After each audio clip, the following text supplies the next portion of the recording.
చాలా చాలా ఎక్సైటింగ్గా ఉంది. అంటే మంగళగిరిలో కాబట్టి మేబీ ఆ కిక్ కొంచెం ఇంకా బాగుంది. అండ్ ప్రజలు స్పందన చూస్తే కూడా 2 సార్లు ఇక్కడ వైఎస్ఆర్సీపీ జెండానే ఎగిరింది.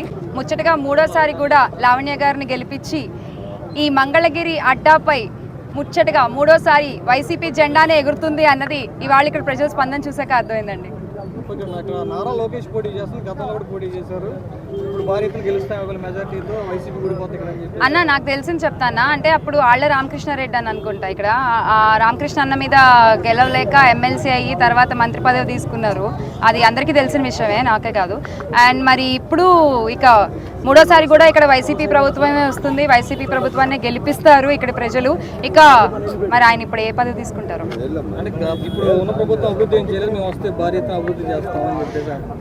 అన్న అభివృద్ధి అంటే అన్న నేను ఒకటి చెప్తా అన్న. అంటే మా జగనన్న ప్రవేశపెట్టిన పథకాల్లో నాకు చాలా ఇష్టమైన పథకం నాడు నేడు. దాన్ని స్ఫూర్తిగా తీసుకుని ఒకటి చెప్తాను నేను, అక్కడ ఇక్కడ అని. ఓకేనా?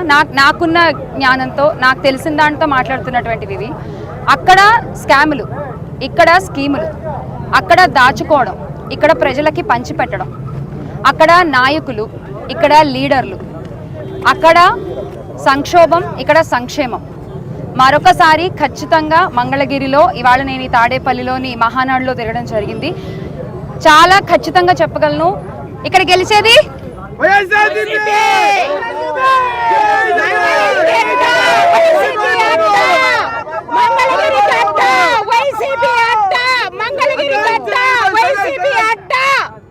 విన్నారుగా.